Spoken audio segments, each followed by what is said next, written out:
নমস্কার বন্ধুরা, নিবেদিতাস কিচেনে আপনাদের সকলকে অনেক স্বাগত জানাই। আজ জন্মাষ্টমীর শুভ লগ্নে আমাদের গোপুসোনার সবথেকে প্রিয় খাবার তালের বড়া, সেই রেসিপিটা আজকে আপনাদের সকলের সাথে শেয়ার করছি। খুবই সহজ পদ্ধতিতে আপনাদের সাথে শেয়ার করব। আমি একটা খুব বড় সাইজের তাল কিনে এনেছিলাম। একদম কালো মিশমিশে তাল নেবেন, তালের সেই তাল তেতো হয় না। আমি তালের ওপরের মুখটা ছাড়িয়ে নিয়েছি। এখানে আমি আর আমার মা মিলে তালের বড়াটা বানিয়েছি। যেহেতু তালের বড়া বানানোটা তাল ছাড়ানোটা সবথেকে বেশি ডিফিকাল্ট কাজ, তাই দুজনে মিলে হাতে হাত লাগিয়ে কাজটা করা হয়েছে। তালটা প্রথমে খুব সুন্দর করে ছাড়িয়ে নিতে হবে। তালের আঁশটা খুব ভালো করে ছাড়িয়ে নিয়ে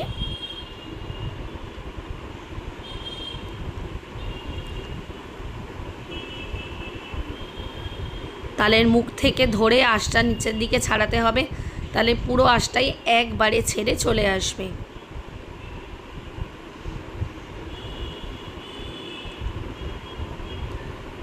জন্মাষ্টমী উপলক্ষে গোপাল ঠাকুরকে আমরা ভোগ দিয়ে থাকি তালের বড়া, সুজি, মালপোয়া। আজকে আমি তালের বড়ার রেসিপিটা আপনাদের সকলের সাথে শেয়ার করছি। ঠাকুরের প্রিয় ভোগ হিসেবে আমরা তালের বড়া বানিয়ে থাকি এবং তালের বড়া খেতে কিন্তু খুবই ভালো লাগে, কারণ এই সিজনেই তালটা পাওয়া যায়।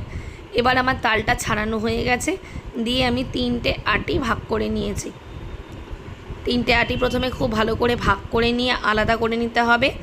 নিয়ে এর মধ্যে খুব ভালো করে প্রথমে 2-3 বার বাড়ি মেরে মেরে মথে নেব, তাহলে তালটা একটু নরম হয়ে যাবে।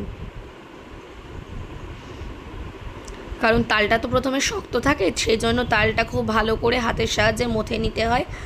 খুব ভালো করে মথে নিয়ে এবার এর মধ্যে আমি কিছুটা পরিমাণে জল দিয়ে ভালো করে হাতের সাহায্যে ডলে নেব, যাতে তালটা একটু মসৃণ হয়ে যায় এবং তালের মধ্যে কিছুটা পরিমাণে যে জলটা দিয়েছি সেই জলটাই ঢুকে যায়।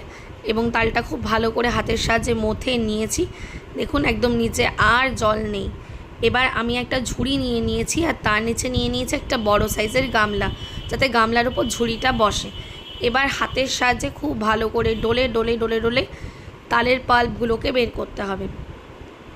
এইরকম ছুরি নিলে তার নিচ থেকে আঁশটা খুব সহজে বেরিয়ে যাবে না এবং শুধু পাল্পটাই বেরাবে। আর একদম সহজ উপায় আপনি তালের পাল্প বের করতে পারবেন। দেখুন বন্ধুরা, আমার কিন্তু শুধু তালের পাল্প বেরিয়েছে, আর যদিও কোনো আঁশ থেকে থাকে তাহলে সেটা ঝুড়ির মধ্যে আটকে যাবে। তালটা খুবই ভালো ছিল, একদম আঁশ বেরায়নি এবং তালটা খুবই মিষ্টি।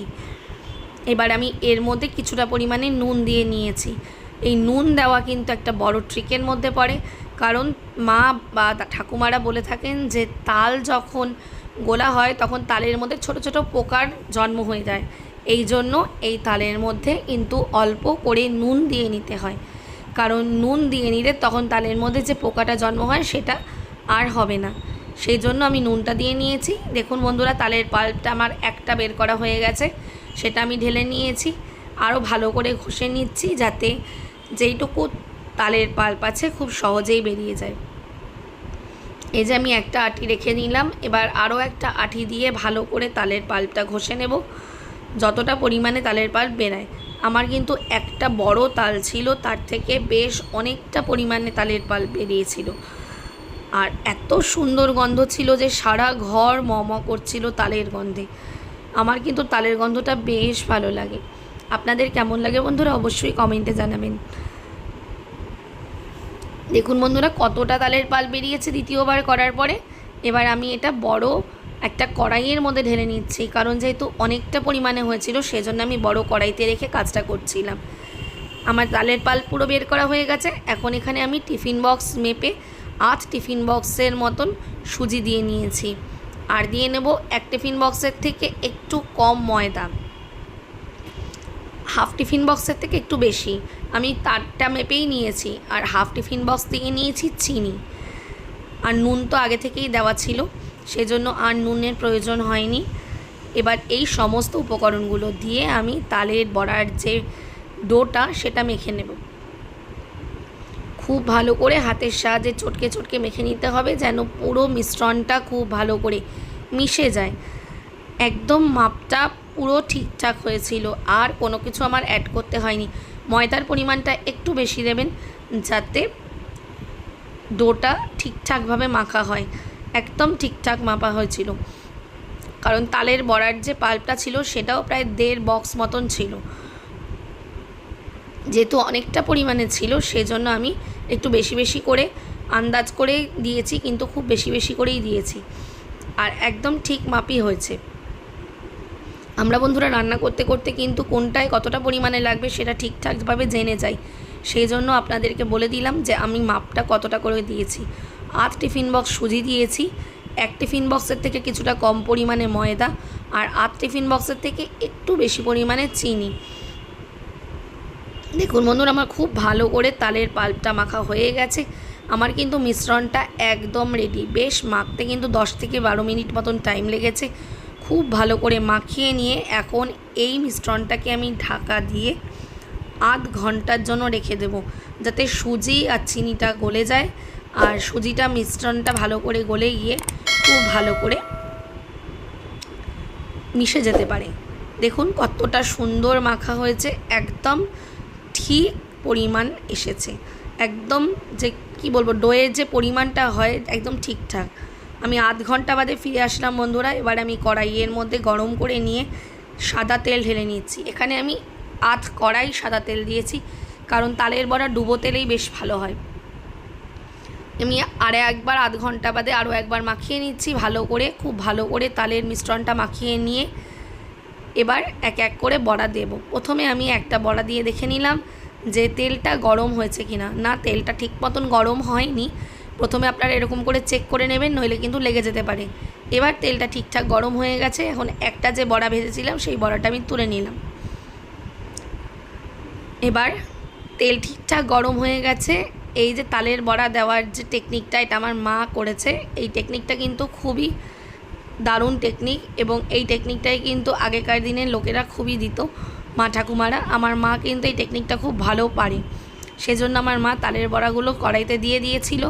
দেখুন বন্ধুরা, তালের বড়াগুলো কিন্তু খুব সুন্দর করে আমার মা দিয়েছে, আর একদম গোল গোল বড়া হয়েছে, যেরকম দেখতে লাগে খুবই সুন্দর। আর আমার কিন্তু দারুণ লেগেছিল। বাইরে থেকে কিনে তো আমরা সবাই খেয়ে থাকি, কিন্তু ঘরে বানানোটা কিন্তু সবার থেকে বেস্ট হয়।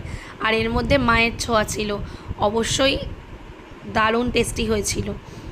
এক পিঠ খুব ভালো করে ভাজা হয়ে গেলে তারপর উল্টে দিয়ে আরও এক পিঠ খুব ভালো করে ভেজে নেব।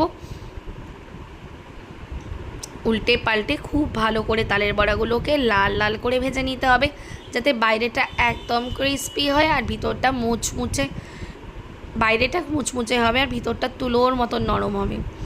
আর কিন্তু বন্ধুরা আরও একটা ট্রিক আছে, যেটা আপনারা জানেন কি না আমি জানি না, সেটা আমি আজকে আপনাদের বলে দিচ্ছি। তালের বড়া ভাজার সাথে সাথে কিন্তু যতটা নরম হয়, আপনি টিফিন বক্সে করে বা গামলায় করে যখন ঢাকা রেখে দেবেন, পরের দিন সকালবেলা বেশি নরম হয়ে যায়। কারণ যখন তালের বড়াটা ভিতরে ভিতরে মজে যাবে তখন কিন্তু আরও বেশি নরম তুলতুলে হয়ে যাবে। আমিও কিন্তু তাই করেছিলাম, একদম বড়াগুলোকে ভেজে কৌটো কৌটো করে রেখে দিয়েছিলাম। পরের দিন সকালবেলা কিন্তু বেশ নরম তুলতুলে হয়ে গিয়েছিল। দেখুন বন্ধুরা, আমার এক খোলা তালের বড়া ভাজা হয়ে গেল, আরও এক খোলা দিয়ে দিচ্ছি। বেশ কিন্তু দারুণভাবে তালের বড়াগুলোকে দেওয়া হচ্ছে। এইভাবে আপনারাও দেবেন, চেষ্টা করবেন দেওয়ার। তালের বড়াগুলোকে আরও এক খোলা দিয়ে নিয়ে খুব ভালো করে ভেজে নিতে হবে। আমার ভিডিওগুলো ভালো লাগলে বন্ধুরা লাইক, শেয়ার ও কমেন্ট করে দেবেন। নিবেদিতাস কিচেনের নতুন বন্ধু হলে অবশ্যই আমার চ্যানেলকে ফলো করে পাশে থাকবেন। আমার ভিডিওটা পুরো দেখার অনুরোধ রইল, কেউ স্কিপ করে যাবেন না বন্ধুরা। আমার ভিডিওটা পুরো দেখার অনুরোধ রইল, কারণ আমি খুব বেশি বড় ভিডিও করি না। দেখুন এইভাবে তালের বড়াগুলোকে দিয়ে নিয়েছি। এক পিঠ ভাজা হতে প্রায় 5 থেকে 7 মিনিট মতন টাইম লেগেছে।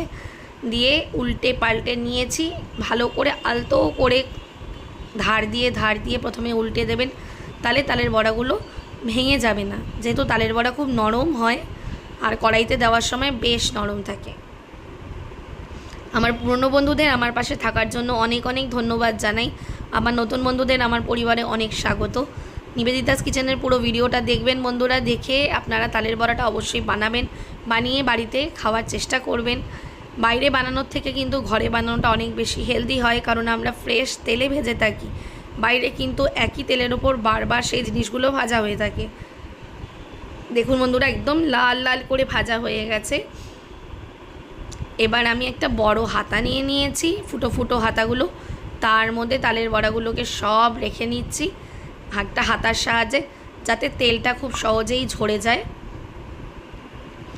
এবার তেলটা কিছুক্ষণ রেখে স্ট্যান্ড বাই, তারপর ঝরে যাওয়ার পরে তারপর আমি একটা থালার মধ্যে রেখে নিচ্ছি, ছোটো থালায়।